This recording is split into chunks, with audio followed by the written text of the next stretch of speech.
Muy buenas tardes, tengan todos ustedes. Sean bienvenidas y bienvenidos a este tercer bloque de actividades de este primer seminario internacional de argumentación jurídica, constitucionalismo y democracia. A continuación, tendremos la presentación del libro titulado La filosofía moral de Hans Kelsen, de la autoría de José Antonio Sendín Mateos, profesor de la Universidad de Salamanca y miembro de la Red Iberoamericana de Argumentación Jurídica, quien nos acompañará esta tarde vía remota. Enseguida, me permitiré leer una breve reseña curricular, tanto del autor de la obra como de quienes nos acompañan esta tarde en el panel. José Antonio Sendín Mateos es profesor del área de Filosofía del Derecho de la Universidad de Salamanca. En 2015, se doctoró en esa universidad con la tesis titulada La filosofía moral de Hans Kelsen, que recibió el premio extraordinario de doctorado y el premio de doctorado concedido por el ilustre Colegio Oficial de Licenciados y Doctores en Filosofía y Letras y en Ciencias de Valladolid.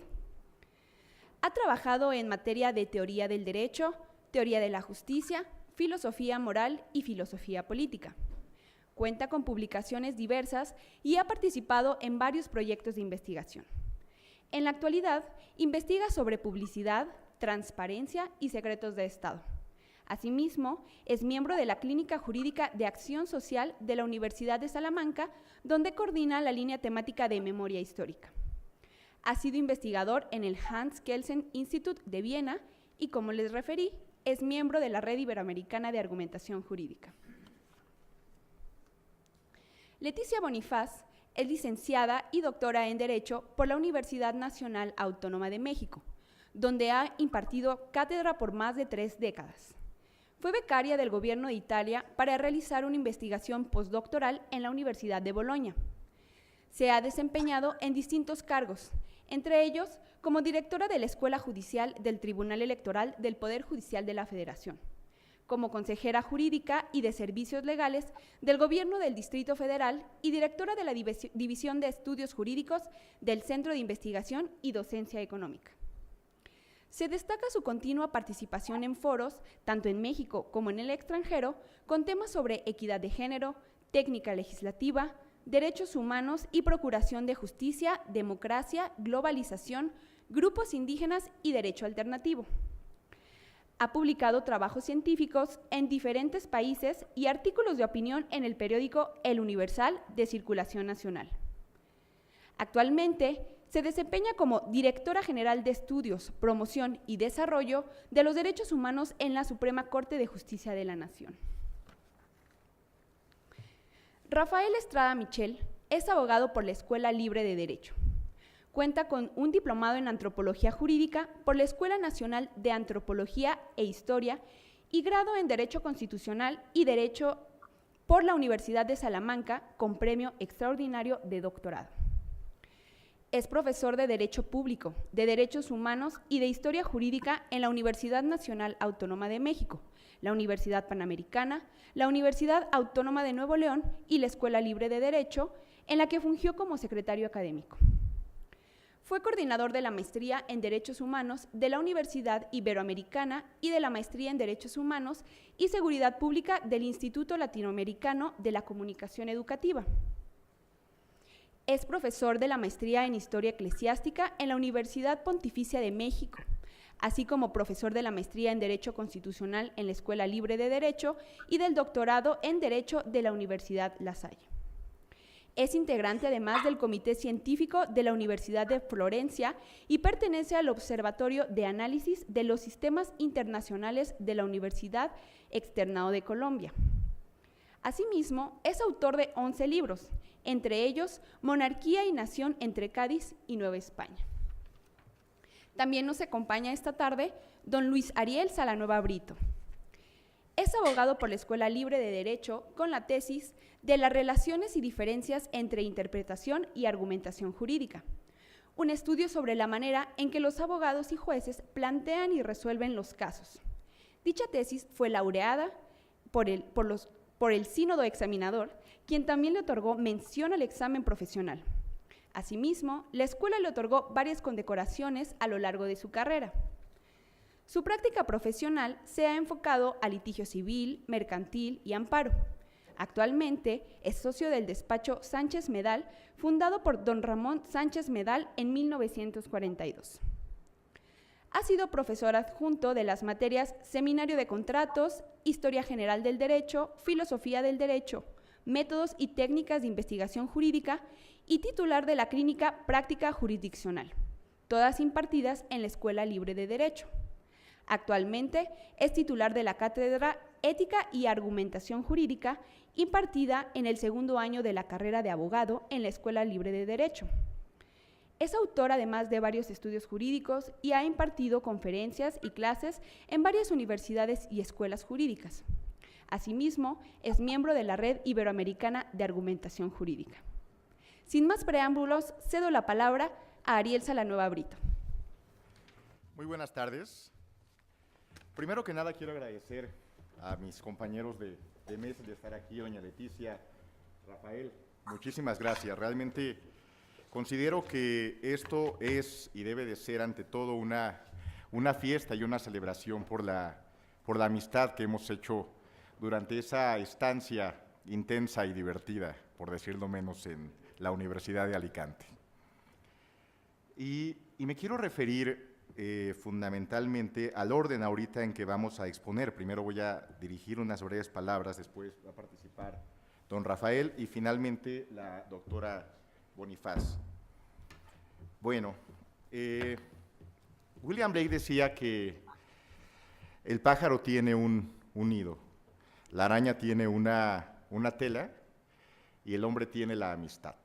Así que yo espero referirme y hacer honor a esta amistad que me une con José Antonio.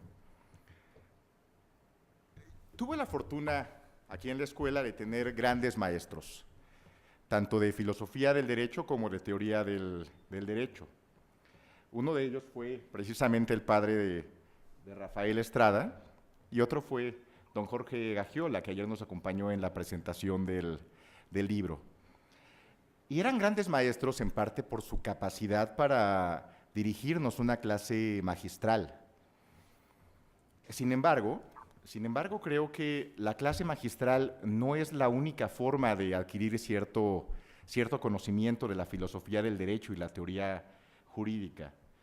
Yo estoy convencido de que la mejor manera de aprender conceptos, de aprender a pensar el derecho, es a través de las conversaciones, del tiempo en que los maestros, después de clase o durante clase, nos permiten intercambiar palabras, opiniones, discutir, pensar conjuntamente y construir el conocimiento. De alguna manera es la forma idónea para que podamos entender el derecho y aprender a pensarlo. Y eso se debe a que el diálogo finalmente es ese intercambio a manera de conversación entre dos personas, donde esas personas buscan comprenderse mutuamente como un requisito esencial, y es una búsqueda, una construcción común de la verdad. Y seguramente a ustedes, y a todos nos ha pasado, cuando hay un diálogo verdadero con estas características, no únicamente se encuentra la solución a problemas difíciles, no es que únicamente uno se enriquezca y construya conjuntamente soluciones, sino que también uno va construyendo eso tan bonito, eso que hace amable la vida de los hombres, que es la amistad. Pues bien, ¿cómo me hice amigo de José Antonio? Pues cursamos juntos este máster en Alicante, teníamos conferencias y clases durante muchas horas al día, acabábamos exhaustos, y pues no conformes con pasar todo el día juntos, íbamos a un bar de tapas español, donde evidentemente degustábamos tapas y también tomábamos copas de vino. ¿Por qué? Porque como ustedes saben, ninguna buena historia empieza con la frase, me estaba yo comiendo una ensalada. Eso no pasa. O sea, las verdaderas buenas historias empiezan diciendo, me estaba yo tomando una copa de vino. Y ahí empiezan las buenas historias. Bueno, ahí platicábamos tanto pues, del curso, de la vida, de mujeres evidentemente, y nos la pasábamos muy bien, sobre todo porque teníamos esta posibilidad de conversar. Y no únicamente estábamos en este grupito, José Antonio y yo, no, estaba Felipe, por ejemplo, estaba Pablo, que anda por ahí atrás escondido, y me acuerdo mucho de varias conversaciones en que de veras, después de unas copas de vino, platicábamos de nuestras profesiones, tan diversas como, en mi caso, esto de litigio civil, que siempre he pensado que es una forma hasta de albañilería jurídica, es una especie de estar en las trincheras, y una profesión tan distinta como ser profesor universitario en Salamanca, o también dar clases como en el caso de Pablo. Entonces, allí realmente fue donde pudimos construir a través del diálogo esta amistad. A mí me parece que José Antonio aquí lo podrán ver, es el típico español. Y nos contagió algunas frases maravillosas. Por ejemplo, sí, como respuesta a prácticamente cualquier cuestión. Sí. Y, perdón que vaya a decir esto, perdón, José Antonio, que te queme de esta manera, amigo, pero también la frase, no me toquéis las pelotas, como manera también de zanjar prácticamente cualquier discusión. Entonces nos contagió muchas cosas, muchas frases, pero también nos contagió en esas conversaciones su pasión por Kelsen. Y nos contó sobre su estancia en Viena, en el Hans Kelsen Institute, donde se dedicó fundamentalmente a estudiar la obra de Kelsen y a asistir a conciertos de música clásica. Entonces, tuvimos esta oportunidad de descubrir a José Antonio, y creo que no únicamente descubrimos al académico, descubrimos a una persona que tiene un corazón generoso, y es un corazón además acompañado de una enorme inteligencia, una cultura poderosa y fuerza, es decirlo también, un espíritu tremendamente mordaz. O sea, para decirlo en mexicano, era bastante gandalla José Antonio. Y pues evidentemente cuando surgió la idea de este seminario, yo pedí mano para presentar su libro, porque necesitaba yo rendir este homenaje a la amistad, y hoy tengo la fortuna de hacerlo. Bueno, a mí me gustaría, evidentemente mis colegas de mesa van a hablarles sobre el contenido del libro, a mí me gustaría solamente destacar un aspecto que considero importante. Generalmente los libros de filosofía del derecho, de teoría del derecho, uno los ve como si fueran una especie de cultura para iniciados y especialistas. Y no creo que sea el caso del libro de José Antonio. Yo creo que el libro de José Antonio es un libro que es provocador, no únicamente para especialistas en la materia, sino para prácticamente cualquier abogado. Incluso los abogados que nos dedicamos a esto de estar en la trinchera jurídica como abogados postulantes. Y me gustaría plantearles por qué. Kelsen, este gran teórico del derecho, este gran filósofo del derecho, hizo una gran teoría, la teoría pura del derecho, que es un gran edificio del cual prácticamente no queda nada en pie. Prácticamente no queda nada en pie. Y sin embargo, Kelsen sigue siendo estudiado. La pregunta sería si el pensamiento de Kelsen sigue vigente. Y en caso de que esto sea así, hay fantasmas, ¿no?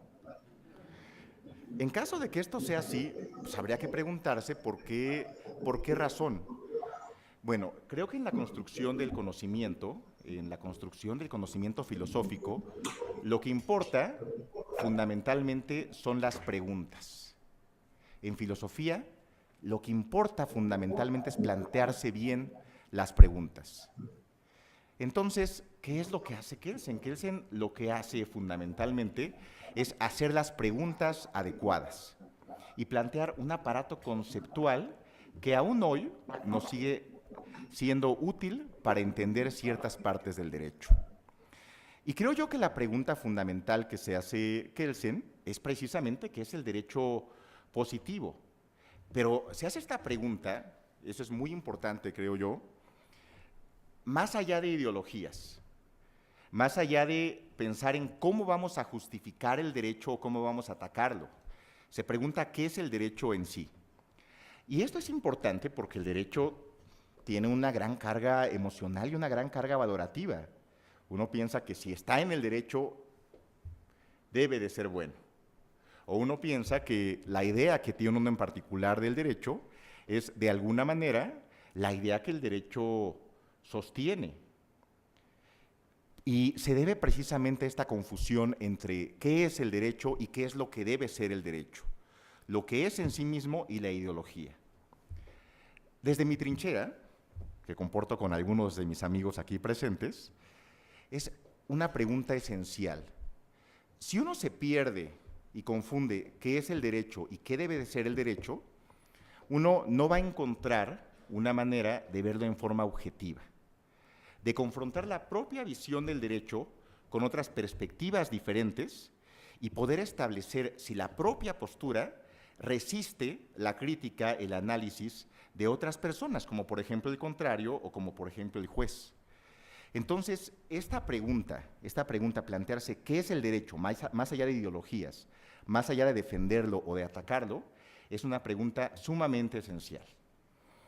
Si bien la respuesta de Kelsen ha sido duramente criticada, y repito, no queda prácticamente nada en pie, el concepto de norma fundamental, yo creo que ha sido criticado desde el primer día, o el tema de la coactividad como un elemento esencial de las normas jurídicas, ya no es sostenido por nadie. Si bien la respuesta ya no está vigente, caray, la pregunta es lo que importa. Y Kelsen no únicamente se queda con esta pregunta de separar el ser del derecho del deber ser del derecho, sino que él también va un paso más allá. Él intenta también establecer cuáles son aquellos criterios para evaluar el derecho. Si existe algo así como una justicia, un derecho, un superderecho a través del cual pueda juzgarse el derecho. Y coincide, como todos ustedes saben, con el tema de que no hay una justicia absoluta. Y por eso tal vez equivocadamente, cuando se habla de Kelsen, prácticamente se piensa que es el diablo, ¿no? Así que hablar de la filosofía moral de Hans Kelsen sería como hablar de la filosofía moral del diablo. ¿Cómo alguien puede sostener que no hay justicia absoluta? Sin embargo, esto se me hace algo profundamente valiente. Sobre todo porque nos lleva a la conclusión de que si no hay una justicia absoluta, si no hay algo válido en todo tiempo y en todo lugar y para todo hombre, lo único que nos queda son justicias relativas a determinados individuos y a determinadas comunidades. Y si hay varias justicias absolutas, varias justicias relativas, son concepciones que se van a enfrentar entre sí. ¿Cómo vamos a resolver este conflicto si no queremos hacer uso de la fuerza? Bueno, primero plantea Kelsen que debemos de aceptar que debemos ser tolerantes con otras maneras de pensar. Y esta tolerancia también debe de llevar a una discusión racional sobre lo justo, no absoluto, no válido en todo tiempo y en todo lugar, sino una justicia relativa. En tiempos como los que nos tocó vivir, yo creo que tenemos esa maldición china, nos tocó vivir tiempos interesantes. Nos ha tocado vivir tiempos en los cuales se cierne sobre la libertad y el pensamiento racional la amenaza del autoritarismo y de la demagogia de los mesías. Y cuando existe esa amenaza, creo que es muy importante reflexionar cómo podemos evitar el conflicto y la imposición. ¿Por qué la tolerancia es importante y por qué la discusión racional es importante? Precisamente este tipo de amenazas, en vez de hacernos abdicar de la razón, en vez de hacernos abdicar de la tolerancia, son un reto para ejercer la razón dentro de los límites de la crítica y de los límites del diálogo. Y también este es un planteamiento que se deriva de la obra de Kelsen. Evidentemente, su respuesta es también criticada y criticable. Y nuestro amigo José Antonio, con su pluma mordaz, ¿no?, vigorosa, se encarga de no dejar prácticamente nada en pie. Pero lo hace de una manera tan precisa, tan vigorosa, que nos hace ver y nos hace recordar siempre esta característica de Kelsen, que no importa tanto la respuesta, importa la pregunta, importa el planteamiento. Y caray, creo que eso le da a Kelsen un lugar enorme, un lugar grande en la historia del pensamiento y del pensamiento jurídico. Esta pregunta sobre qué es el derecho positivo más allá de ideologías y esta manera de justificar la tolerancia, de justificar la discusión racional en el marco de una democracia.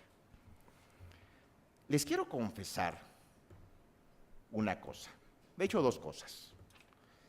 La verdad, cuando leí el libro de José Antonio, primero me dio mucha envidia. Mucha envidia. O sea, tienen un libro ustedes que alguien hizo con muchísima pasión durante 10 años.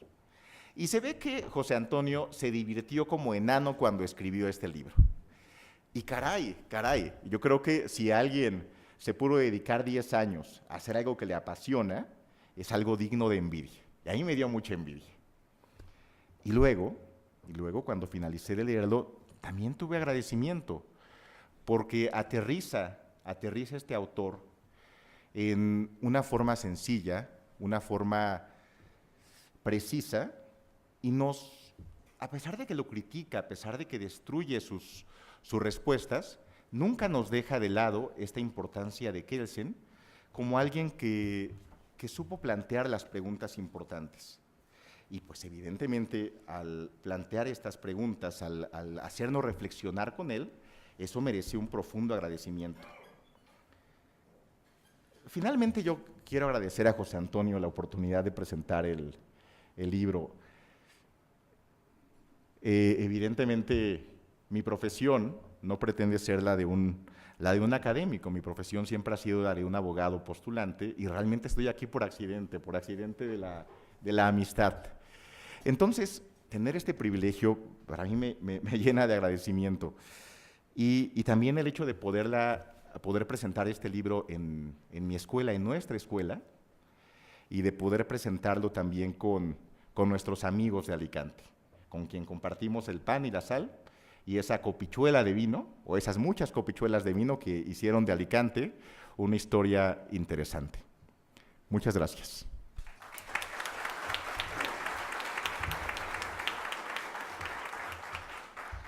Muy bien. Bueno, Rafael, por favor. Muchas gracias, Ariel. Es un gran honor y agradezco mucho a la red y agradezco a la Escuela Libre de Derecho estar en esta mesa y compartirla con dos juristas a quienes admiro tanto. La doctora Leticia Bonifaz, nos da mucho gusto tenerla en la escuela, doctora, y bueno, ya han escuchado ustedes lo generoso y lo gran amigo que es Ariel. Me da mucho gusto y te agradezco infinitamente que me hayas invitado. A presentar el libro estuvimos cerquitita de tener en nuestro México y en esta escuela a nuestro querido amigo José Antonio Sendín Mateos. Desgraciadamente pues tuvo que enfrentar un problema de salud y nos está escuchando, por lo menos lo acabamos de ver ahí en su inolvidable biblioteca, que es también una fonoteca, ahorita explico por qué, al autor de este libro, que creo que ya se convierte en un imprescindible. Yo quiero decirles, con lo que a un historiador del derecho le impone una audiencia de filósofos y filósofas del derecho, en aquella vieja controversia entre precisamente Hans Kelsen y Michel Villé, está muy claro pues cómo nos entendemos mal y poco, ¿no? Para nosotros el derecho está escrito e incardinado en la piel de las personas y bueno, para ustedes está en otro ámbito que por lo menos nos impresiona, no voy a calificar de otra cosa. No creo que sea un diálogo de sordos pero quiero decirles que yo fui testigo privilegiado, por todos motivos, de la hechura de esta tesis.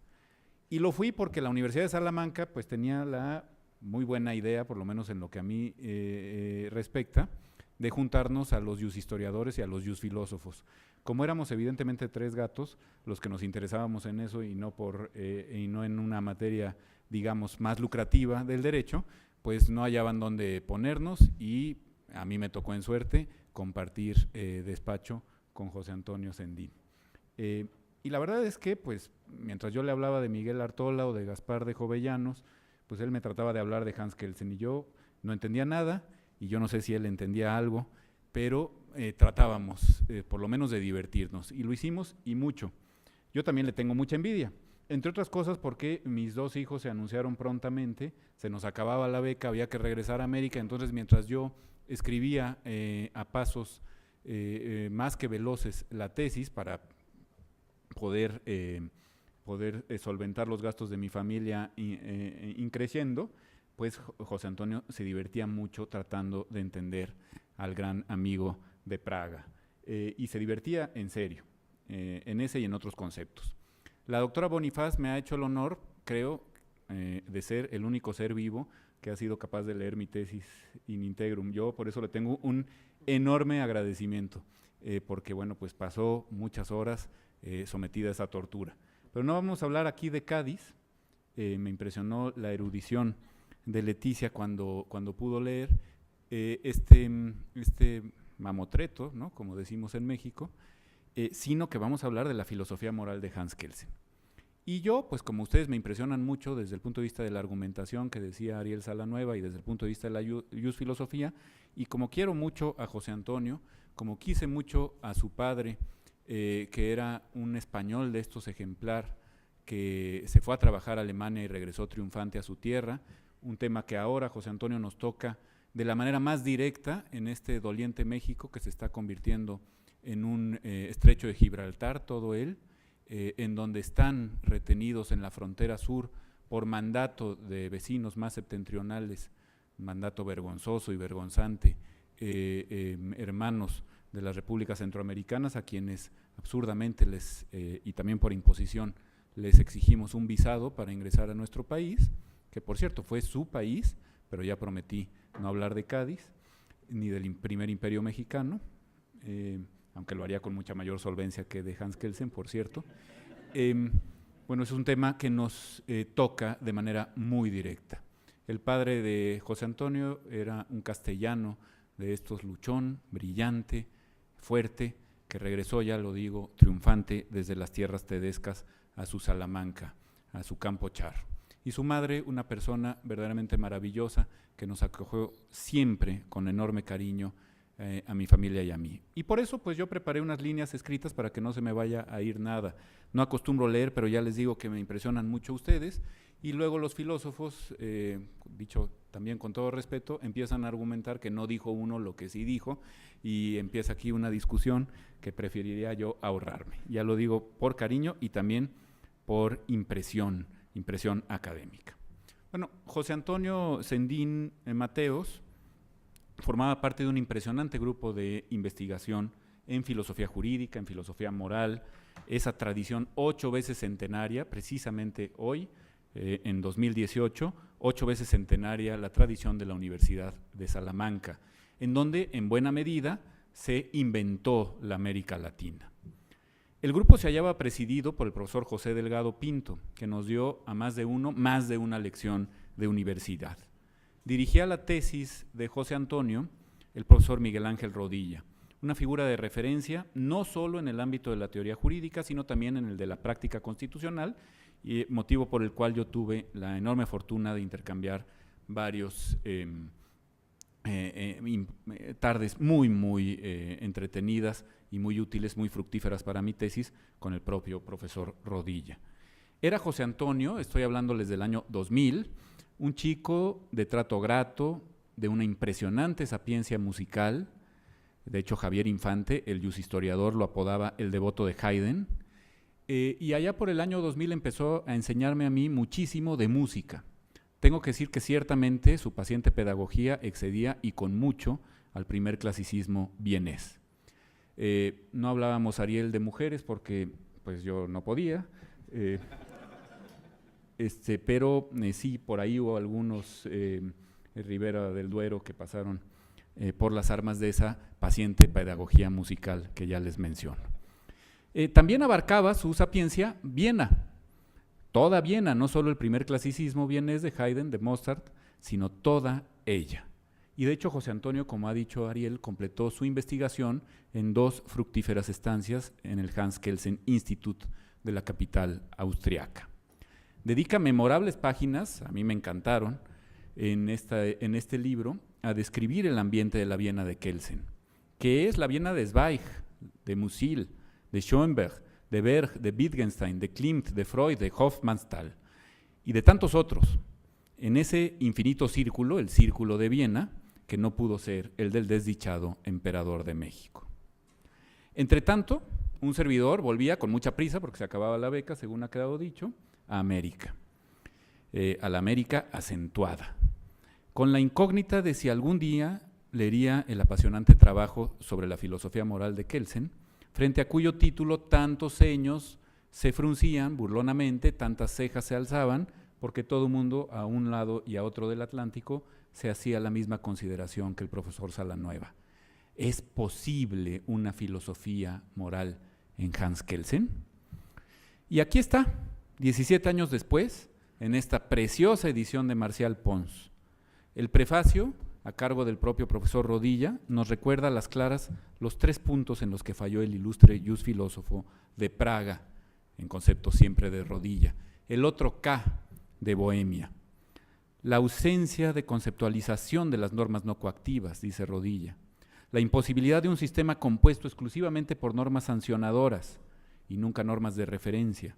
Y la concepción meramente descriptivista y no práctica del conocimiento jurídico, derivada de la tensión, de complicada resolución, por cierto, entre presupuestos positivistas y presupuestos neocantianos en esa integrista y metódica teoría pura del derecho.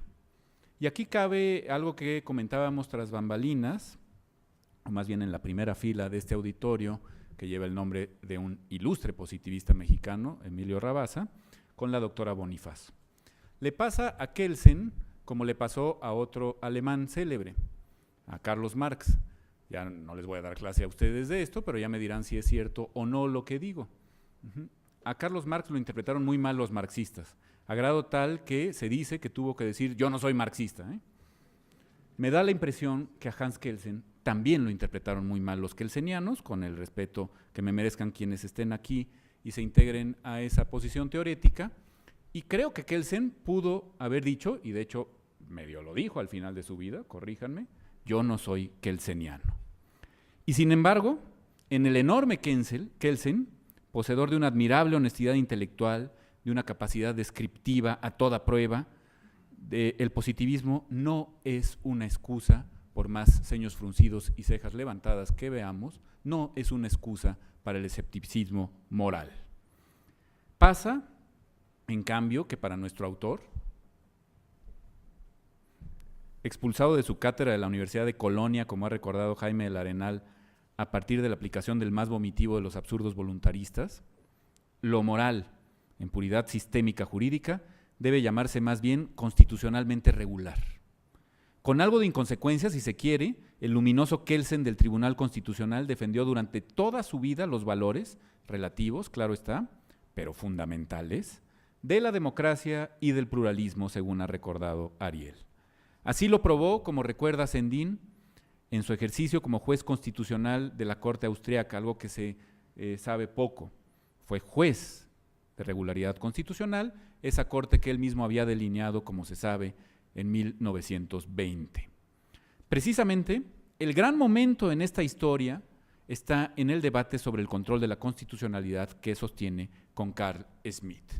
Por ahí se dice que el gran jus teórico del siglo XX es Kelsen. Bueno, como ustedes saben mejor que yo, Hans-Georg Gadamer decía, bueno, frente a Carl Schmitt, con todos los horrores de esa mente luciferina, de esa mente diabólica, pues Kelsen, Adorno, el propio Wittgenstein parecen niños de brazos, ¿no? El razonamiento constitucional de Smith, por eso yo no recomiendo que se lea, y menos a edades tempranas, va jalando como Mefistófeles, ¿no? Es una suerte de ejercicio fáustico. Bueno, pues es que en Weimar, en 1919, están delineadas los trazos generales de lo que serán las constituciones europeas superadoras de la legolatría del siglo XIX. Y Carl Schmitt, que es el gran crítico de esta constitución, sostiene que la constitución es democrática si y solo si es capaz de representar, de hacer vivir al pueblo soberano que le ha dado vida. Si la constitución funciona como ley fundamental, es porque contiene un elemento político, que a Kelsen obviamente le sacaba ronchas. Es porque es expresión del pueblo soberano. Y la decisión política fundamental no puede ser otra, a pesar de las pésimas interpretaciones que se ha dado desde el mundo hispanoamericano, no puede ser otra que la decisión de en quién se deposita el poder soberano, en el príncipe o en el pueblo. Una vez tomada esta decisión es irrevocable, este es un Rousseau exacerbado, y soberano será sí y solo sí quien decida en estado de excepción. Se comprende entonces la execración de Schmitt por el sistema de partidos, por el pluralismo, porque él sostiene que el guardián de la Constitución, atento al texto de las decisiones políticas fundamentales de la Constitución de Weimar, no puede ser otro que el presidente de la República, que es elegido directamente por el pueblo y que representa de manera directa el elemento político de la Constitución. Estoy seguro que a más de uno de nosotros, desde nuestra perspectiva latinoamericana, esto nos suena bastante familiar y, por desgracia, bastante actual. Su postura no permite resolver el dilema que envuelve a la tensa relación existente entre democracia y Constitución, entre fortitudo y pluralismo y movimiento del proceso político. Más si se repara que para Smith la categoría política fundamental no es otra que la determinación de quién es amigo y quién es enemigo. En cambio, capítulo 3 del libro de Sendín Mateos, magníficamente bien expuesto, la Constitución democrática en Kelsen, que quizá no crea en la moral, por lo menos no en términos absolutos, y en la justicia, como bien ha explicado Ariel Salanueva, pero sí que cree en la regularidad constitucional como un elemento de mor moris, ético. La Constitución, si quiere ser democrática, el ingenuo Kelsen, este niño de brazos que decía Gadamer frente a Smith, se manifiesta mucho más respetuoso del ordo iuris. ¿Cómo? Anatema, Kelsen, respetuoso de un ordo iuris que se devela a los ojos de los hombres. Vamos a ver. La Constitución es democrática en Kelsen, en su querella con Carl Schmitt, cuando es, primero que nada, republicana, por cuanto excluye poderes ya dados, prenormativos, como la monarquía del Kaiser o la burocracia cameralista alemana. En segundo lugar, es democrática si es pluralista, nos explica Sendín. Pluralista, por cuanto el poder soberano de un Rousseau constituye para Kelsen una abstracción inaceptable. Dice Fioravanti, las constituciones del siglo XX son democráticas precisamente porque son constituciones sin autor, o con varios autores, por mejor decir. No son de nadie, y por lo tanto nadie puede disponer de ellas libremente, y nadie puede expulsar a nadie de un país o de una cátedra universitaria.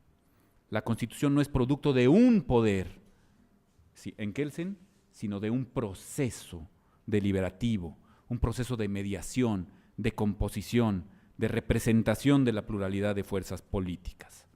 Y por último, la Constitución kelseniana es democrática cuando es parlamentaria, porque es en el Parlamento donde se da la sede por excelencia de tal proceso de negociación, de mediación, de pluralismo. Es un diálogo, el parlamentario, en el que todos renuncian a representar exclusivamente el interés general. Por ello, para lograr la integración pacífica de las fuerzas políticas, es necesario que todos los partidos estén representados en el Parlamento de conformidad con su fuerza. Si esto no es una moral pública, díganme ustedes lo que es. El Parlamento prima, pero no es soberano. Este es el Kelsen de esencia y valor de la democracia. Este es el Kelsen luminoso del Tribunal Constitucional checo y austriaco. La ley del Parlamento Este es el Kelsen también frecuentemente mal leído, olvidado, preterido y hasta calumniado. Ahorita voy a decirles por quién. La ley del Parlamento es suprema en el sistema de fuentes, siempre que se corresponda, aquí cito al propio Sendín, en las formas y en las reglas de procedimiento que han conducido a su adopción y en sus contenidos. José Antonio, que traduce del alemán, ha encontrado esta palabreja, contenidos. ¿Cuántas veces no hemos oído la crítica a Kelsen por paleopositivista en el sentido ferrayoliano de que se olvida de los contenidos del ordenamiento normativo? Y aquí está. En las formas y en las reglas del procedimiento que han conducido a su adopción y en sus contenidos al ideal del pluralismo. Si se trata de un puro acto voluntarista, como este que me corta la palabra de manera tajante y kelseniana, se trata de un mero acto voluntarista de la mayoría que busca imponer ciertos intereses sobre otros, es necesario limitar la ley. Porque en esa situación se halla en juego la Constitución, el orden constitucional todo. Esto es, y con esto concluye Kelsen, concluye Sendín, y para fortuna de ustedes concluyo yo también, es el principio en el que se expresa jurídicamente el equilibrio plural de las fuerzas políticas. En este contexto surge la solución kelseniana, y me permito agregar, moral, del Tribunal Constitucional. Muchísimas gracias.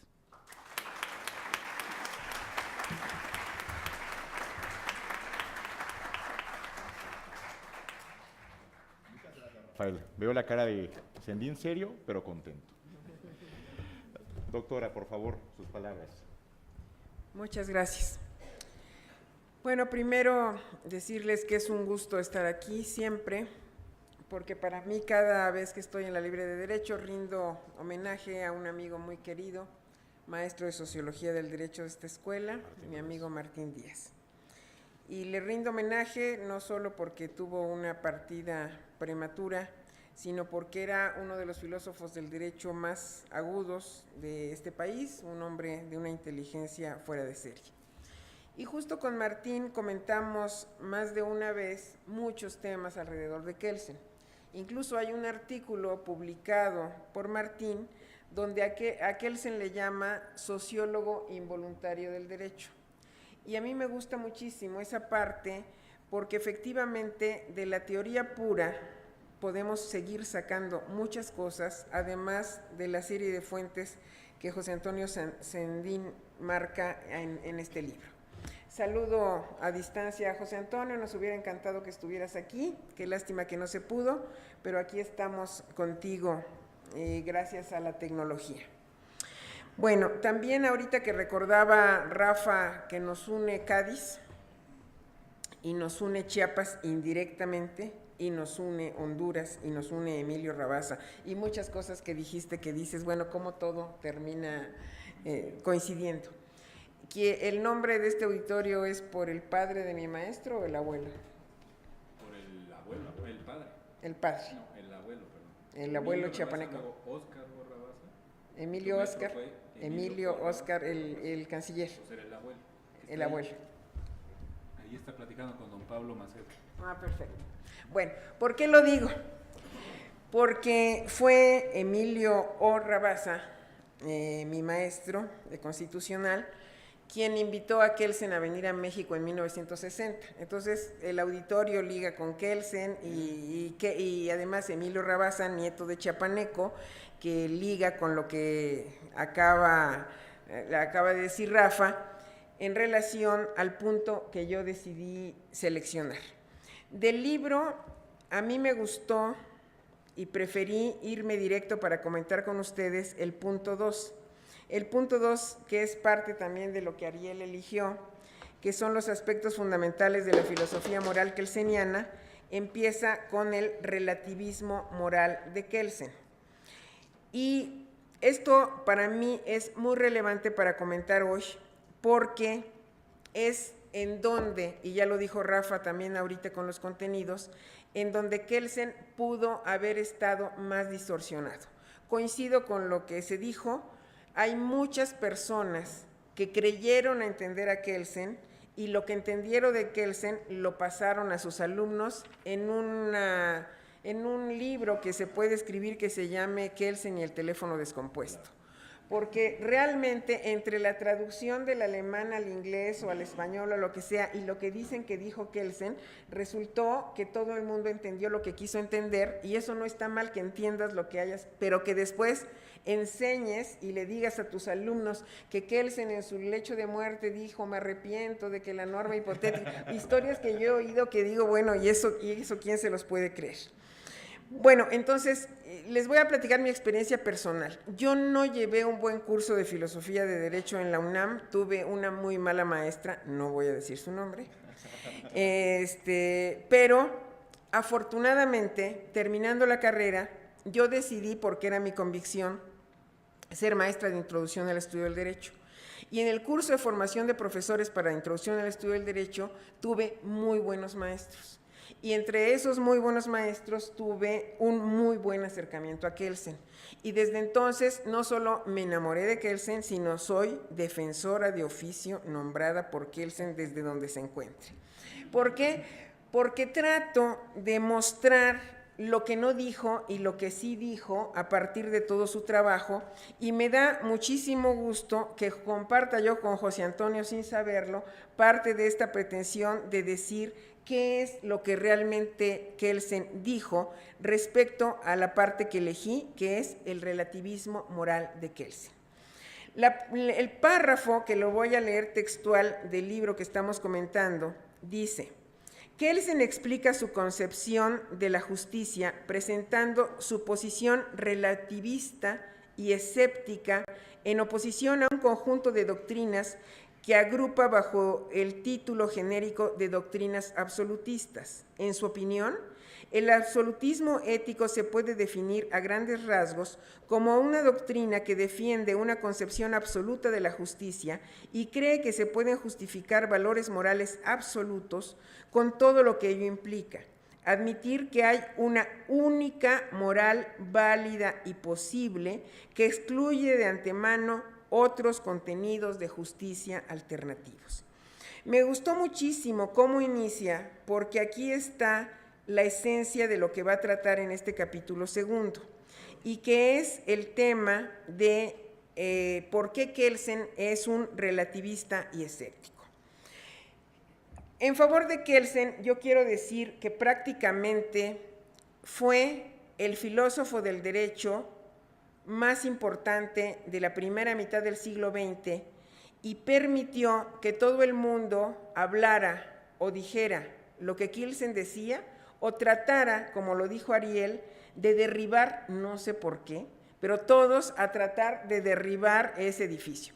Tú empezaste diciendo, lo voy a decir tal cual, prácticamente no queda nada en pie. Así como si alguien hubiera decidido ir con un mazo, ladrillo por ladrillo, a destruir la teoría pura en particular, ya no el resto de las obras de Kelsen.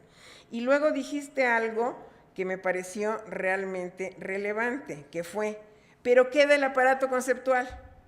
Pues para mí entonces queda todo, porque si queda el aparato conceptual, quitaste los ladrillos, pero no lo que sostiene el edificio, que fue la construcción teórica de Kelsen. Porque tú dijiste, lo más importante son las preguntas que planteó, porque esas preguntas que se planteó Kelsen son las mismas preguntas que se planteó después Hart y que quiso dar respuestas diferenciadas, y si dijo, si la norma hipotética fundamental no me parece la mejor solución, veamos si la regla de reconocimiento cumple la misma función y veamos de qué manera.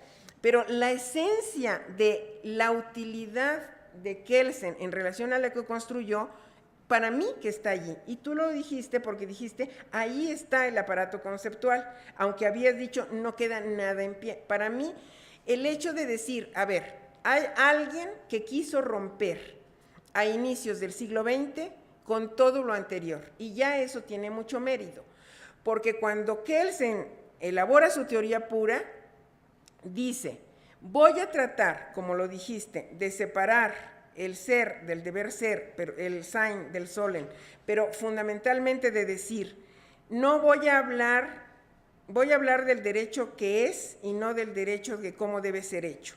Entonces, cuando Kelsen empieza a decir, a ver, voy a intentar ver al derecho como es, quitándole los elementos que le son extraños, allí mismo él dice, pero no lo voy a hacer por ignorancia, lo voy a hacer porque quiero evitar un sincretismo metodológico y quiero ver si con este método yo descubro algo nuevo. Entonces, en la cita que yo hago de Martín, de sociólogo involuntario, hubo muchas veces que el tema de la eficacia se coló en la teoría y eran hechos que te estaban definiendo formas de validez diferentes a las positivas. Pero regresando al punto que José Antonio está manejando, ¿por qué habla Kelsen de un relativismo y de ser escéptico en relación a los valores absolutos, diciendo al final que pueden existir contenidos de justicia alternativos? Y como soy maestra de toda la vida, ahorita les voy a poner algunos ejemplos. Cuando decimos, hay una justicia, una única idea de justicia, o hay varias ideas de justicia. Y hay una separación que dice José Antonio, una cosa es el relativismo desde el punto de vista de la ciencia y la filosofía del derecho, que es en la construcción teórica, y otra de la justicia en los hechos y la justicia en los casos concretos. Entonces, si nosotros decimos, a ver, una concepción ideal de la justicia es diferente, y ahí está la gran aportación de Kelsen, a lo que cada legislador en un momento concreto elige, y así lo dice Kelsen, de manera arbitraria como lo que es justo para él en ese momento determinado. Y ahí está el relativismo. ¿Por qué? Porque en algún momento se dice, lo justo es esto, ¿para quién? Y al preguntarse para quién, ya te está diciendo que el concepto de justicia es relativo. Y entonces regreso, en mi ejemplo, a lo que dijo Rafa en relación a Cádiz, a Chiapas y a los hondureños. ¿Qué tiene que ver Chiapas con Cádiz y con Honduras? Pues lo que tiene que ver es que el representante de Chiapas no fue representado en Cádiz, el representante de Guatemala en Cádiz fue Fray Matías de Córdoba, que nació en Tapachula, que en ese momento era Guatemala. Y en Tapachula es a donde se está dando todo el conflicto actual de la entrada de los migrantes. Entonces, yo les aseguro que todos los que estamos aquí, que hemos visto las imágenes de las personas migrantes guatemaltecas, hemos escuchado la polarización de la sociedad mexicana respecto de lo que es justo respecto de los migrantes. Y ahí está el relativismo de Kelsen. ¿Por qué? Porque nosotros decimos, ¿es justo que entren los centroamericanos a México? Y algunos te van a decir, sí, sí es justo, porque están huyendo de condiciones terribles de inseguridad, están huyendo de la pobreza y merecen salvar su vida. Y otros te dicen, no es justo, porque les van a quitar el trabajo y las oportunidades de vida a los chiapanecos y a los oaxaqueños que pueden estar en las mismas condiciones de pobreza. Ya tuvieron dos enfrentamientos de dos ideas distintas de justicia, porque ahí estamos mostrando que es relativo, porque como lo dice José Antonio en el libro, vamos a estar confrontando en muchas ocasiones mi idea particular de lo que es justo con las ideas de otro respecto de lo que es justo. Entonces, ¿es justo si se anuncia un programa de empleo temporal? ¿Es justo que se les dé ese empleo temporal o es un empleo que se le debería estar dando a los nacionales? ¿Es justo que se prefiera siempre las nacionales o no?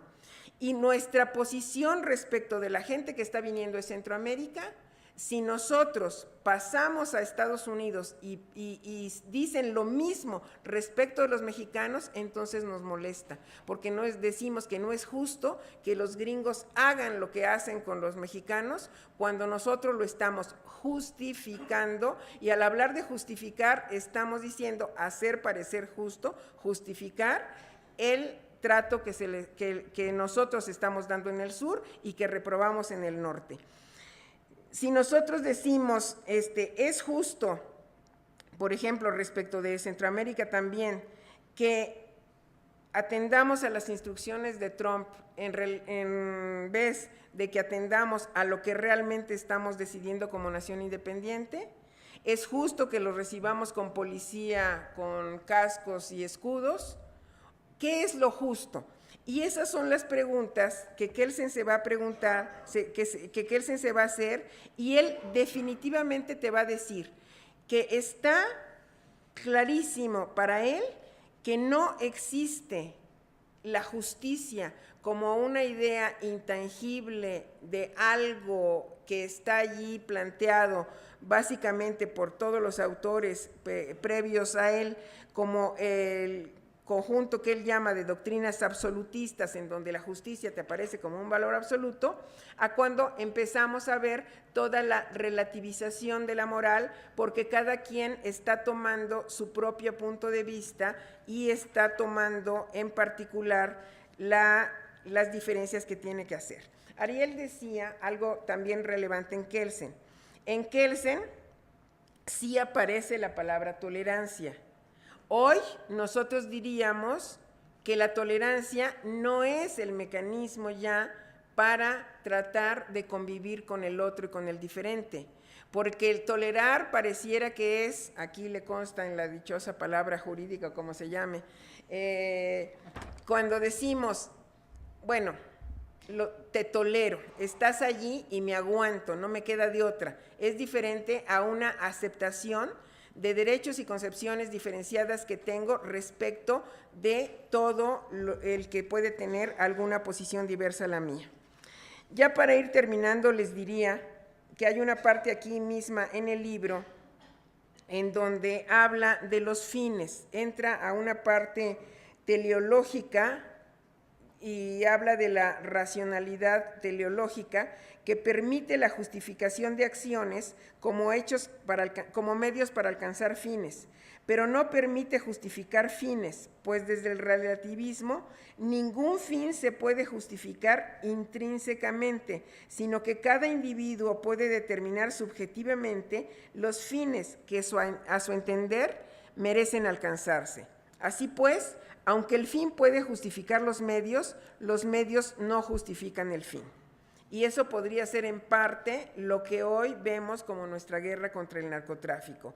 Algunas voces te van a decir que sí se justifica y que sí hay una justificación de por qué el ejército tuvo que salir a las calles, y otros te van a decir que no hay forma de justificar justo por la relatividad. Y siempre te van a poner como el fin último de la seguridad, y te van a decir es que si se permite el consumo de las drogas, pues la gente va a dañar su salud, pero se están muriendo con tu política de drogas. Y ahí viene toda la justificación y la relatividad que manejan muy bien personas como Alejandro Madrazo o Catalina Pérez Correa, en donde claramente te muestran, aquí hay una política equivocada porque el fin era este, los medios eran estos, y aquí tenemos un fracaso total, porque estamos con un país convertido en una en una cantidad de fosas y con una cantidad de muertes, y por esa razón tendríamos que revisar esa política.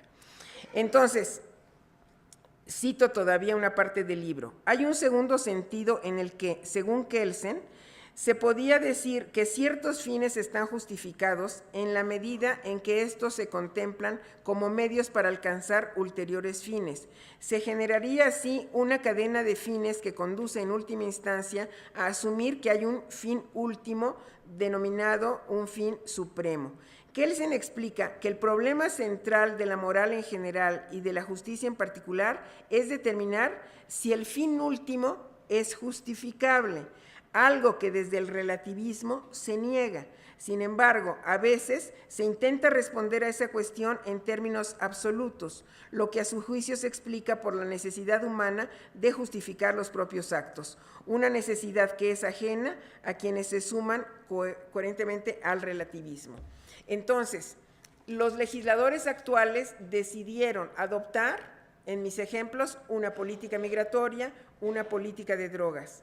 Pero pueden otras personas decir que ese trato, que esa política pública que se había determinado puede ser de otro modo y te va a justificar cuál es el fin y la relatividad de los valores que allí estaban implícitos. Espero que con estos ejemplos haya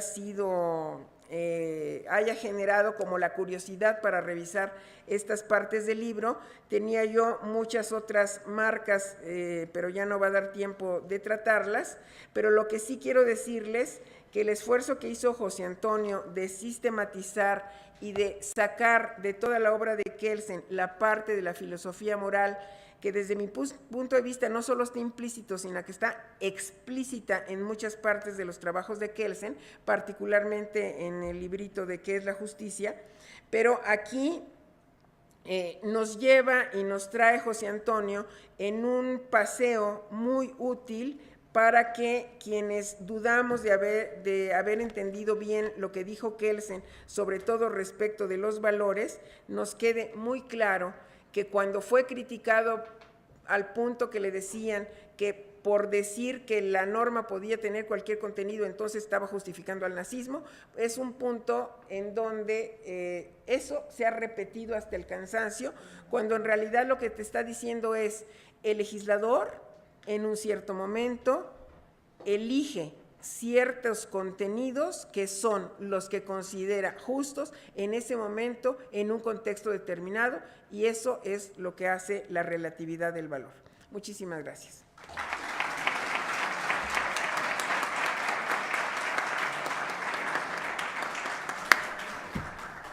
Muchas gracias, doctora. Definitivamente en un ambiente académico uno siempre debe agradecer la precisión y la claridad en las observaciones. Cuando me refería a este punto de que no queda nada en pie, era una exageración deliberada. Me estoy refiriendo precisamente al tema del concepto de normas en su coactividad, ese punto que mencioné al principio Rodilla, pues yo aún te y al tema de eso. Yo no dije Claro, eso es importante. Mi objetivo aquí principalmente es ver a Kelsen como ese gran filósofo que plantea grandes preguntas. Y eso creo que es una cuestión que, con independencia de que compartamos o no los contenidos, creo que en esta mesa ha quedado patente ese gran valor de Kelsen, y sin duda es de agradecer esa precisión, doctor. Muy bien, bueno, ahora vamos a continuar con el plato principal, con este gran amigo que nos acompaña desde España y nos va a hacer favor de dirigirnos unas palabras sobre su libro. José Antonio, por favor. ¿Qué tal? Buenas tardes a todos. ¿Se me escucha bien? Sí. Bien, bueno, de verdad, muchísimas gracias por tantas cosas que se han dicho sobre mi persona y sobre mi libro por parte de tan buenos amigos. La verdad, honestamente, creo que no lo merezco, y eso me hace lamentar más, si es posible, el no haber podido estar allí con vosotros hoy. Lo primero que tengo que hacer en este momento es inexcusable, es obligado, y es, pediros disculpas por no haber podido viajar a México. Sabéis que he tenido un problema importante de salud que ha impedido mi viaje, y bueno, estoy en una fase de reposo. Afortunadamente me encuentro bien, pero era todavía demasiado prematuro para emprender ese viaje a México, ¿no? Entonces espero que dentro de un año podamos vernos todos en Ecuador. Bueno, este es un acontecimiento que nos llena a todos de satisfacción, de felicidad, porque por fin se ha puesto en marcha esta red iberoamericana de argumentación jurídica. Es algo que todos tenemos que celebrar. Es una iniciativa de los compañeros que cursamos el máster en argumentación jurídica en Alicante en el año 2017, y eso demuestra el gran empuje, la enorme ilusión que tienen todos los miembros de esta promoción. Por eso, ante todo, quiero tener un recuerdo lleno de afecto, de cariño para todos mis compañeros de aquel verano estupendo que pasamos en Alicante. Quiero daros un abrazo fortísimo a todos. no voy a mencionar a nadie en concreto, porque siempre alguien podría decir que si me he olvidado de mencionar a alguna otra persona. Entonces, quiero compartir ese abrazo enorme con todos vosotros. Sí es verdad que por una cuestión de justicia, puesto que la cosa versa sobre justicia precisamente, tengo que dar un agradecimiento especial a 4 personas que han sido quienes han estado en contacto conmigo en todo el momento para intentar organizar mi viaje, mi estancia en México. En primer lugar, que está también en la mesa, mi gran amigo Ariel Salanueva, que me consta los grandes esfuerzos que ha hecho para que pueda estar allí. Es algo que me llena de felicidad. También, bueno, nuestra compañera Diana Nava, que es la persona que ha estado durante más tiempo en contacto conmigo, sin duda aguantando pacientemente, esta manía que tengo yo de intentar mantenerlo todo bajo control. También quiero darle las gracias a Pablo Mafranz, que no sé cómo habéis hecho, pero habéis conseguido que se mimetice y se ha convertido en mexicano. Quiero dar las gracias a Pablo Mafranz, porque es quien me ha ayudado con esta parte técnica en la que yo no estoy muy versado. Y finalmente quiero también agradecer al magistrado, a mi amigo Jaques, porque bueno, es con quien he estado en contacto para intentar gestionar todo lo relativo a mi alojamiento y estancia en México, en que finalmente no he podido estar. También quiero darle un agradecimiento especial a los organizadores del primer congreso, Argumentación Jurídica, Constitucionalismo y Democracia. Primero, el Tribunal Electoral del Poder Judicial, que además es quien posibilita la transmisión del evento. Naturalmente, al Instituto Nacional de Investigaciones Jurídicas de la UNAM y, por último, también especialmente a la Escuela Libre de Derecho, que es quien ha intentado hacer un esfuerzo para que yo pudiera estar allí presente. Bien, he de decir que esta posibilidad ni mucho menos está cerrada de cara al futuro. El momento en que yo logre restablecerme y encontrarme mejor, buscaré el momento para poder viajar a México y cumplir con mis compromisos, cosa que haré muy gustosamente. Y bueno, finalmente, la parte más importante de este agradecimiento va dirigida a los 3 miembros de la mesa que han leído mi libro, creo yo, muy rápidamente, obligados también un poco por las circunstancias. Algo que me obsesionaba desde el principio era que el libro llegara a tiempo a sus manos para que pudieran leerlo con calma y sin agobios. Quiero darle las gracias a Ariel, con quien, mi gratitud es infinita por tantas y tantas cosas. También a mi viejo amigo Rafael Estrada, con quien tuve la enorme suerte y el enorme privilegio de compartir despacho con él durante 4 años en los que cada uno de nosotros investigaba su tesis doctoral. La verdad es que fue un momento doloroso cuando Rafa por fin logró terminar su tesis y tuvo que marcharse de Salamanca. Las circunstancias obligaban. Habían transcurrido 4 años y tenía que volver a su país después de que 2 de sus hijos habían nacido en Salamanca. Se pueden considerar, por tanto, charros salmantinos. Y bueno, la verdad que aquella separación fue dolorosa por la gran amistad que logramos cultivar. Naturalmente, echo muchísimo de menos nuestras conversaciones sobre música. Las retomaremos no tardando mucho cuando por fin pueda volver a México. Y finalmente quiero darle también un agradecimiento muy sentido a la profesora Bonifaz, que es miembro de la Suprema Corte de la Justicia de la Nación, a quien no tengo aún el gusto de poder conocer. Espero que esto sea algo que podamos solucionar cuando por fin viaje a México, confío yo, dentro del año que viene.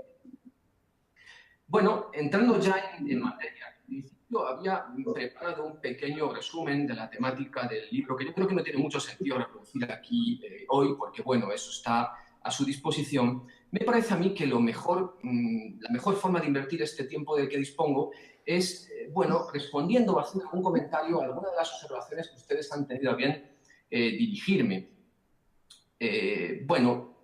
Por seguir el orden y comenzando por mi amigo Ariel. He hecho unos comentarios al comienzo que solo se explican por la enorme amistad recíproca que sentimos y también por su enorme bonomía. Cualquiera que conozca a Ariel sabe la excelente persona que es. Entonces, todo el mensaje de cariño que dirige a mí se lo devuelvo en la misma proporción. Bien, Ariel ha hecho algunas afirmaciones con las que yo no estoy del todo de acuerdo. Una de ellas ha salido ya al paso, Leticia Bonifaz,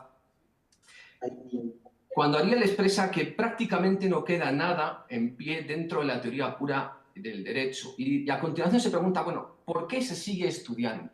Bueno, es una afirmación querido Ariel, permíteme que te lo diga, un tanto exagerada, me parece a mí. Es verdad que muchas de las teorías que defiende Kelsen a lo largo de su trayectoria no se mantienen. Y hay buenos ejemplos. Una de ellas, pues muy significativa, es su teoría sobre la interpretación de las normas.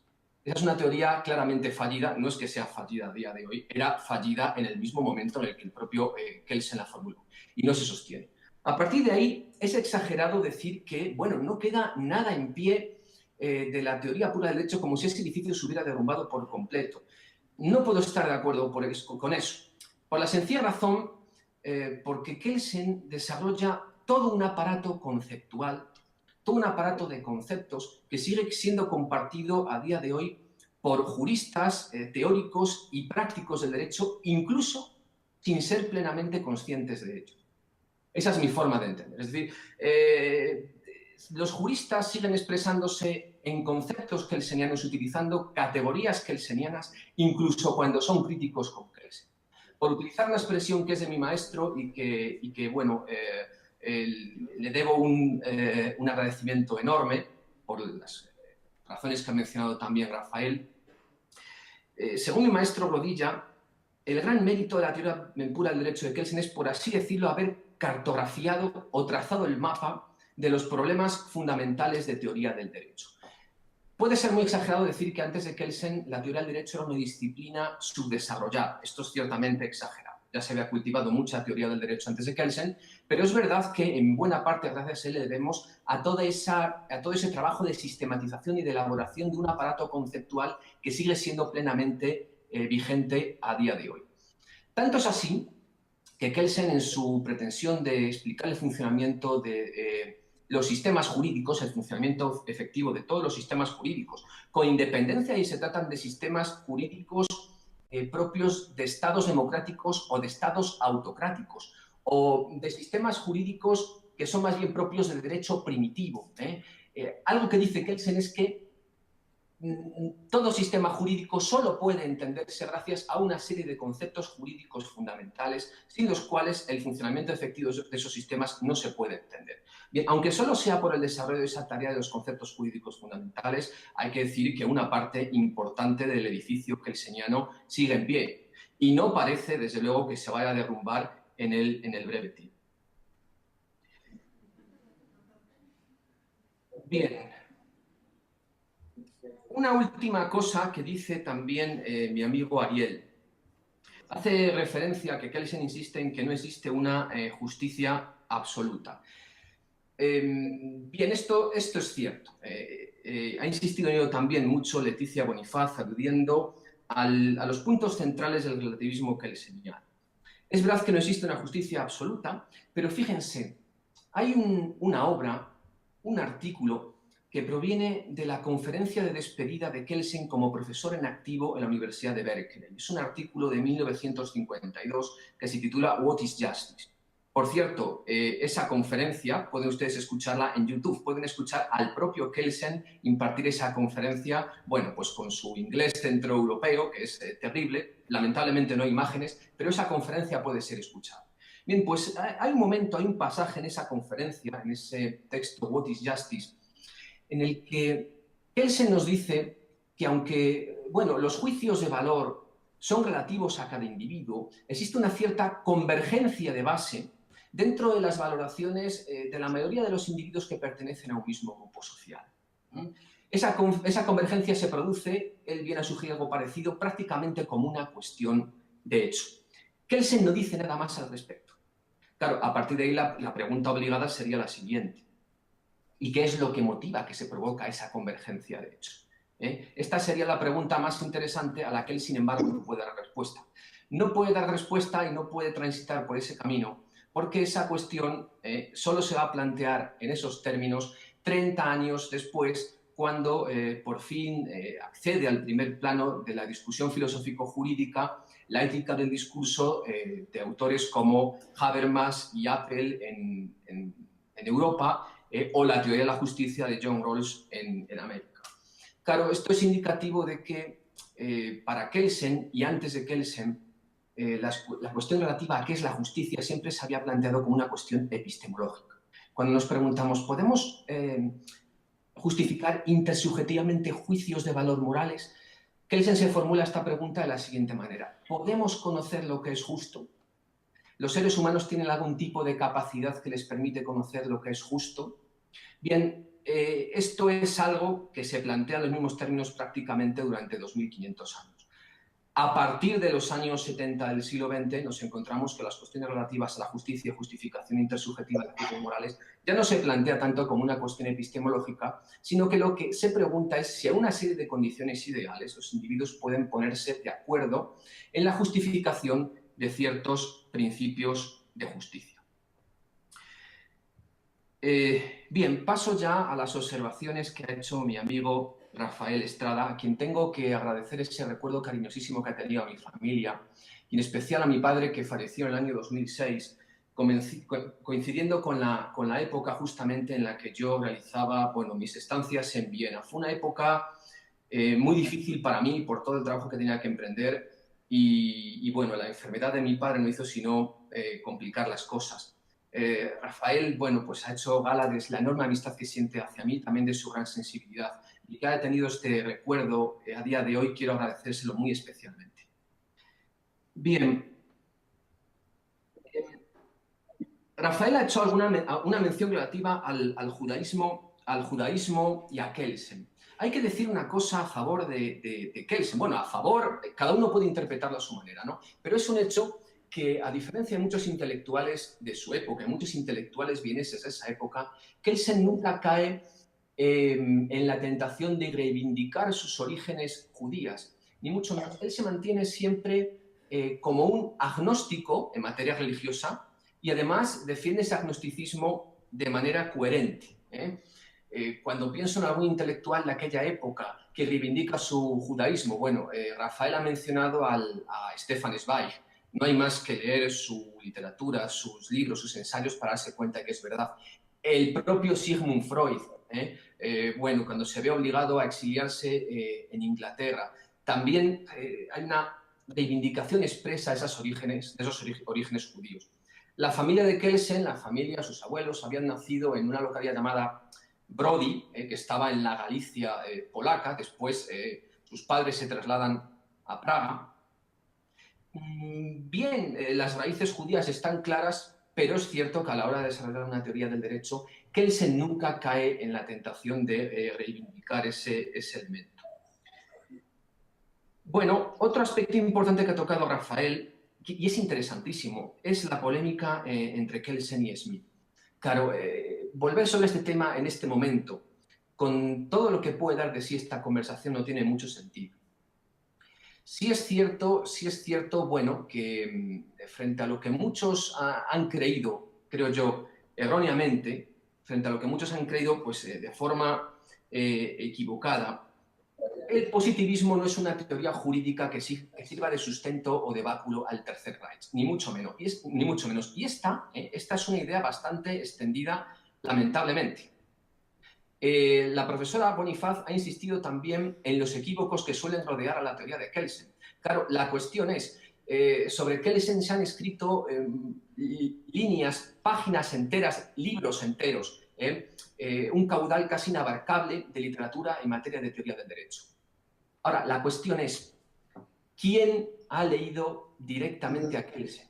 Es un autor hacia el que se tiene, creo yo, un excesivo respeto en el mal sentido de la palabra. Se habla mucho de Kelsen, se menciona lo que muchos han dicho sobre Kelsen, pero la cuestión es, ¿quién ha leído directamente a Kelsen? ¿O quién puede haber sido capaz de tergiversar la teoría de Kelsen o lo que se dice de Kelsen hasta el punto de afirmar que el positivismo de Kelsen pudo haber servido de báculo de sustento al Reich alemán. Esto es un equívoco que es imperdonable, ¿no? El filósofo de cabecera del Reich alemán, como todo el mundo sabe, es Carl Schmitt, ¿no? Y su teoría se aleja de un positivismo legalista o un positivismo normativista en el que la ley impone límites a lo que puede hacer legítima o legítimamente el poder político. Un decisionista, sin embargo, bueno, prescinde de esas limitaciones. Y en aquellos años esta visión decisionista se ve no únicamente desde la perspectiva de un decisionismo político, sino también que se habla incluso de un decisionismo judicial. Hay teorías del derecho de comienzos del siglo XX, de los años 10, 20, de comienzos del siglo XX, en las que, bueno, defienden una idea del razonamiento judicial que es también decisionista. Y el ejemplo más claro sería el movimiento de derecho libre con Hermann Kantorowicz. Es decir, son los tiempos del decisionismo. Y las restricciones legales o formales que puede imponer el respeto a la legalidad vigente, bueno, son mal recibidas en un contexto político en el que la defensa de la democracia era impopular y proliferaban las ideologías totalitarias. Bien, y ya para terminar, haciendo mención a algunas de las cosas que ha dicho Leticia Bonifaz. Bien, ya he hecho mención a lo que comentaba antes. Claro, ¿quién se ha leído a Kelsen a día de hoy? Insisto, se ha recubrido o se ha estudiado a Kelsen a través de manuales, de obras, de teoría del derecho, a través de referencias tangenciales. La cuestión es que la mejor forma de conocer lo que dice el propio Kelsen es aproximarse a su obra sin complejos. Y no es algo ni mucho menos tan complicado. Tiene alguna obra que, bueno, es muy recomendable y yo la recomiendo incluso para estudiantes de primer curso. La obra más asequible para acceder a Kelsen y conocerlo de primera mano seguramente sea La teoría pura del derecho, la edición francesa del año 1953, que está traducida al castellano por Moisés Niedre, ¿no? Esa es la mejor opción que tiene muchísima gente de aproximarse a Kelsen. Bien, por hacer mención a una última cosa, que alude directamente al relativismo kelseniano y a la relación entre racionalidad ética, racionalidad moral y racionalidad técnica, es decir, racionalidad relativa a los fines, a la que también ha hecho referencia la profesora Bonifaz. Bueno, claro, Kelsen le da una importancia enorme a los fines dentro del ámbito de la teoría moral. Y esto es indicio de algo muy significativo.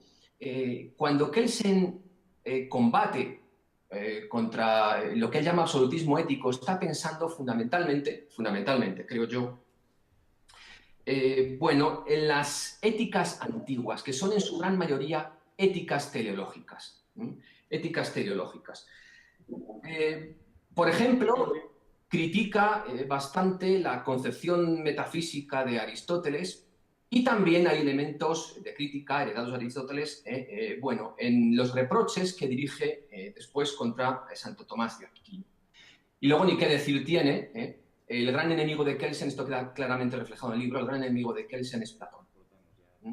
A la hora de construir su visión sobre la justicia, su visión relativista, Kelsen se enfrenta por encima de todo a Platón, que considera el pensador metafísico por antonomasia y también el gran enemigo de la democracia. Bueno, pues fíjense, y con esto ya concluyo.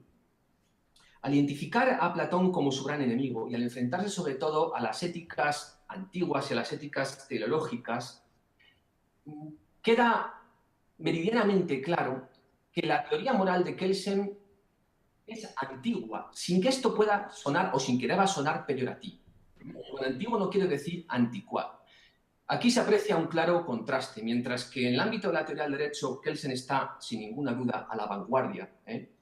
Incluso a día de hoy, cualquier discusión sobre teoría del derecho comienza con una referencia, normalmente suele comenzar con alguna referencia a Kelsen. En el ámbito de la filosofía moral, Kelsen es un autor anticuado, desde el momento en que identifica como el gran enemigo a batir a Platón. Esto se aprecia también en su crítica a algunas teorías del derecho natural, que llama teorías del derecho natural variable, que, defienden que existe un derecho natural relativo. Pues fíjense, en la época en la que Kelsen escribe hay teorías del derecho natural relativo perfectamente vigentes. Una de ellas es la de Gustav Radbruch, otra es la de Max Ernst Mayr. Y sin embargo, los referentes de Kelsen a la hora de criticar esas teorías hay que buscarlos también en la antigüedad, fundamentalmente en el estoicismo y también en el cristianismo primitivo. Esa es la razón, y con esto quiero concluir, por la que entiendo que, con independencia del enorme valor, creo yo, que tiene la filosofía moral de Kelsen y que nos permite comprender el grueso de su teoría y también comprender mejor su teoría del derecho, sin embargo, en este campo, en materia filosófico-moral, su teoría habría que definirla en términos de una filosofía moral antigua. Bien, esto ha sido todo. Muchísimas gracias y espero vernos muy pronto. Hasta la próxima. Gracias.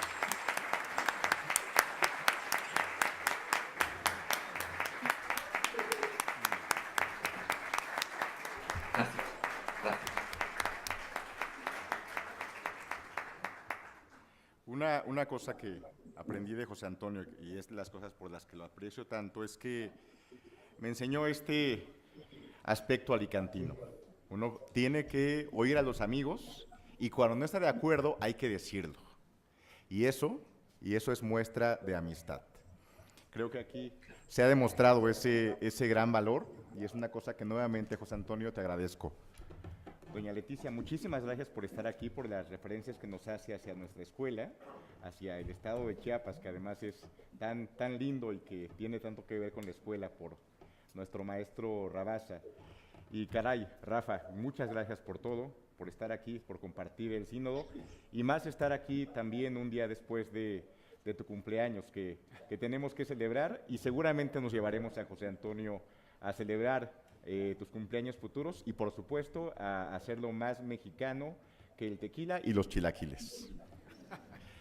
Bueno, eso sería todo. Que pasen muy buena noche.